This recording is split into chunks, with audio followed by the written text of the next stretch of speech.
mo ito. Kamusta? Ako naman si Aling Lumi. Namaligayang nagsasama kahit pa hindi sila nagkaroon ng anak. Lagi silang mahilig sa kanilang mga nabi. Magiging higit tayong maligaya kung magkakaroon tayo ng kahit isang anak. Minsan, nasabi ni Mang Lito, may awa ang Panginoon dito. Hindi ako makakalimot tumawag sa kanya. Ang sagot ni Aling Lumi. Magkaroon lang tayo ng anak ay ipinapangako kung higit ako magiging masipag sa pagtatrabaho sa bukid. Sabi ni Mang Lito. Isang araw, nagpunta si Mang Lito sa taniman ng gulay. Hindi siya makapaniwala sa kanyang nakita.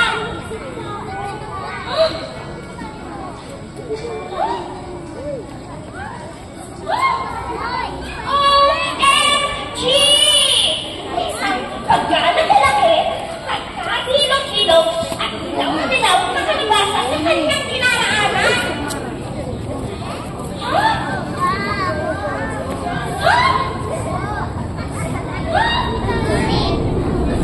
Taka!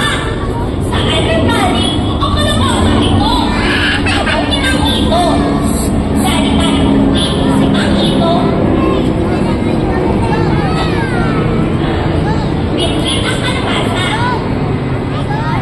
Pagdating sa bahay,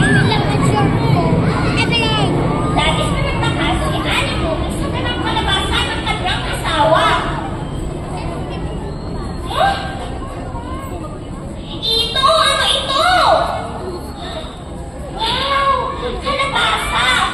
Noong oras din iyon, sa kanyang daraan.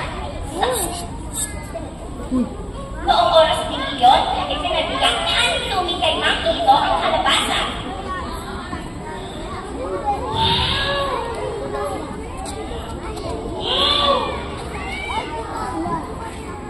Gulat na usal ng mag-asawa nang makita ang sanggol na babae sa loob nito. Ito! Lumi!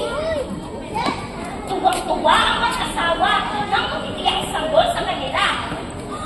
May anak na kami! May anak na kami! Lumaking na nakitalaga si Nini. Tungkol sa babae, nasunurin din siya kaya lalo siyang minahal ng mag-asawa. Napakahalaga din naman ito at Aling Lumi ang pagmamahal ng dalaga sa kanila. Nang tumanggi itong umuwi sa palasyo ng kanyang ama. Manabi! Manabi! Si Ningning pala ay anak ni Haring Kalabasa.